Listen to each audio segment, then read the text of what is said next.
चलो, तो अभी हम लोग नॉन फाइनाइट को पढ़ेंगे। ठीक है, तो नॉन फाइनाइट हमने कल जो डिफिनेशन में जैसे फाइनाइट और नॉन फाइनाइट वर्ब जो है हम लोग पहले पढ़ चुके हैं, है ना। तो नॉन फाइनाइट वर्ब जो है इसको हम लोग थोड़ा सा डीप में जानते हैं। डीप मतलब थोड़ा सा अलग हम लोग जानते हैं। कैसे, है ना। जैसे हम लोग ने फाइनाइट वर्ब क्या है, ये एक फाइनाइट वर्ब जो जिसको हम लोग बोलते हैं, क्या हम लोग बोलचाल के भाषा में, जिसको आज मजाकिया भाषा में आप कहेंगे तो हम लोग क्या कर रहे थे, उसको हम लोग बोल रहे थे गुलामी वर्ब। वो किनका गुलाम में रहता है बताइए? वो हमेशा सब्जेक्ट का गुलाम में, टेंस का गुलाम में, है ना। सब्जेक्ट का गुलाम मतलब सब्जेक्ट मतलब समझ पा रहा है सब्जेक्ट कौन होता है ना। यानी सब्जेक्ट को दूसरा यानी अलग भाषा में अगर कहेंगे तो सब्जेक्ट को पार्सन बोल सकते हैं कि नहीं। सब्जेक्ट कौन हो सकता है, या फर्स्ट पर्सन हो सकता है, सेकंड पर्सन हो सकता है ना। उसमें कोई भी नंबर हो सकता है, first person, singular number, plural number हो सकता है कि नहीं, है ना। चलो, तो उसी को आज हम लोग और थोड़ा सा विस्तार से समझते हैं। और ये जो नॉन फाइनाइट वर्ब है वो कितना प्रकार का होता है, जिसको हम लोग आज़ादी वर्ब तो हम लोग क्या कहते थे, हाँ इसको आज़ादी वर्ब कहेंगे। वो गुलामी वर्ब था। फाइनाइट वर्ब जो गुलामी वर्ब है वो जो है टेंस और सब्जेक्ट के गुलाम पे रहता था। लेकिन ये नॉन फाइनाइट वर्ब जो है, ये आज़ादी वर्ब है, ये किसी का गुलाम पे नहीं रहता है ना। इनको हम लोग थोड़ा सा डीप में समझते हैं। ठीक है, तो सबसे पहले हम लोग इसको लिख लेते हैं और समझते हैं। ठीक है, चलो अब समझते हैं, है ना। चलो, तो नॉन फाइनाइट, ठीक है, नॉन फाइनाइट तो ये परिभाषा पहले भी हम लोग लिख चुके हैं। अब फिर से उसी को हम लोग दोहराते हैं थोड़ा सा और थोड़ा सा अच्छा से समझते हैं। ठीक है, क्या है कि नॉन फाइनाइट वह क्रिया है ना, या वह क्रिया होती है जो वाक्य में कर्ता यानी सब्जेक्ट और टेंस के अनुसार अपना रूप नहीं बदलता है ना। ये टेंस और क्या, सब्जेक्ट और टेंस के आधार पर अपना रूप यानी जो फॉर्म है ना, वो नहीं बदलता है। समझ में आया? ये नहीं बदलता है। यह आमतौर पर आप इसको हमेशा अगर देखेंगे तो कौन सा रहेगा, ये टू प्लस वर्ब, क्या टू प्लस वर्ब के रूप में ये लिखा जाता है। टू प्लस वर्ब, टू रहेगा उसके साथ में वर्ब रहेगा, है ना। जैसे to play, to run, to eat, ऐसे, है ना।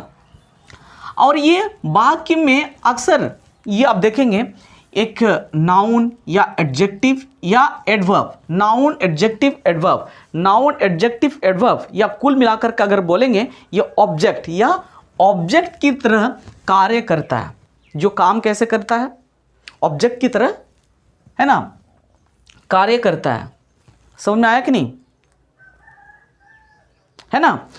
ये जो है कैसे, ये कैसे लिखा जाता है, टू प्लस वर्ब लिखा जाता है। और ये हमेशा नाउन एडजेक्टिव और एडवर्ब के रूप में, या आप उसको बोल सकते ऑब्जेक्ट के रूप में। करंट कट गया यार प्यार, यही वाला समय में करंट कट जाता है ना, कोई बात नहीं। चलो, तो हम लोग ने क्या सीखा कि ऑब्जेक्ट की तरह ये कार्य करता है, हमेशा नाउन एडजेक्टिव या एडवर्ब या ऑब्जेक्ट की तरह ये कार्य करता है। और इसको जब लिखते हैं टू प्लस वर्ब के रूप में लिखते हैं, है ना। ये आमतौर पर टू प्लस वर्ब के रूप में ही लिखा जाता है। आमतौर पर तो बहुत ज़्यादा इसको देखेंगे तो टू प्लस वर्ब के रूप में लिखा जाता है ना। वैसे नहीं है कि इनका जो और भी फॉर्म होता है ना, इसका प्रयोग हम लोग आगे देखेंगे। तो ये उसका मुख्य विशेषताएं क्या है, देखिए यहाँ पर वही चीज़ लिखे हैं, सब्जेक्ट या टेंस। यहाँ पर वही चीज़ है कि टेंस तथा सब्जेक्ट के नंबर और पर्सन के अनुसार कोई परिवर्तन नहीं होता है। यहाँ सब्जेक्ट के नंबर यानी सब्जेक्ट के कोई भी नंबर हो या पर्सन हो, उसके आधार पर या टेंस के आधार पर कोई ये रूप परिवर्तन नहीं होता है या कोई परिवर्तन नहीं होता है। ये मुख्य विशेषताएं हैं। समझ में आया कि नहीं। पर्सन कुछ भी हो, फर्स्ट पर्सन हो, सेकेंड पर्सन हो, थर्ड पर्सन हो, टेंस कोई भी, प्रेजेंट टेंस हो, पास्ट टेंस हो, फ्यूचर टेंस हो, कोई भी टेंस हो, वो अपना रूप वही रहेगा, वो कभी बदलता नहीं है। यही इसका खासियत है। ठीक है, तो आप देखते हैं कि नॉन फाइनाइट जो है, नॉन फाइनाइट ये तीन प्रकार का होता है। याद रखेंगे नॉन फाइनाइट कितने प्रकार के होते हैं, तीन प्रकार के होते हैं। सबसे पहले क्या है, नॉन फाइनाइट इन्फिनेटिव होता है ना। दूसरा जो होता है जेरेंड, और तीसरा जो है ये पार्टिसिपल होता है। आप इसको हमेशा देखेंगे, ये जो है इन्फिनेटिव है। इन्फिनेटिव जो है, इन्फिनेटिव फॉर्म यानी वर्ब प्लस ये टू प्लस वर्ब, जो हमने ऊपर में जब लिखा है कि टू प्लस वर्ब के रूप फॉर्म में हमेशा ये दिखता है, यानी आमतौर पर टू प्लस वर्ब के रूप में दिखता है। तो ये फॉर्म बहुत पॉपुलर ये दिखता ही है ना। इन्फिनेटिव या इन्फिनेटिव में जैसे ही वांट्स टू गो, तो यहाँ टू गो जो है क्या है, इन्फिनेटिव है। और यहाँ पर टू प्ले इज़ यूजफुल, तो टू प्ले भी इन्फिनेटिव है। क्या है, इन्फिनेटिव है। और यही वर्ब जो है हम लोग क्या बोल सकते हैं, फाइनाइट वर्ब बोलिए। फाइनाइट वर्ब का जो 3 प्रकार का होता है, तो फाइनाइट वर्ब कौन सा है, इन्फिनेटिव है, जेरेंड है या पार्टिसिपल है। तो आप बोलेंगे finite verb, sorry non finite verb में कौन सा है, ये जो है इन्फिनेटिव है। या आप बोल सकते हैं अगर आईएनजी फॉर्म रहेगा तो जेरेंड। तो आप लोग आगे देखेंगे जेरेंड जो है, नेक्स्ट जो जेरेंड, इसमें क्या कैसे रहता है, ये वर्ब प्लस आईएनजी रहता है, पर ये हमेशा नाउन की तरह ही कार्य करता है। कैसे, नाउन की तरह कार्य करता है, समझ में आया।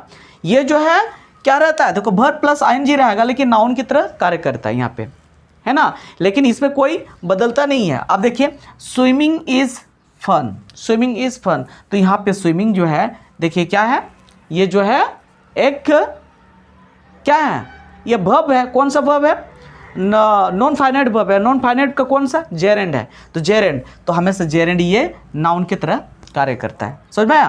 थर्ड जो हमारा क्या है, पार्टिसिपल है ना। देखिए पार्टिसिपल हम लोग ने सीखा प्रेजेंट पार्टिसिपल और पास्ट पार्टिसिपल। तो पार्टिसिपल का बात है तो ये वर्ब प्लस आईएनजी के फॉर्म पे रहता है या वर्ब का तीसरा रूप, आईएनजी वर्ब का पार्टिसिपल जो है वर्ब प्लस आईएनजी रहेगा या वर्ब का तीसरा रूप रहता है, ठीक है।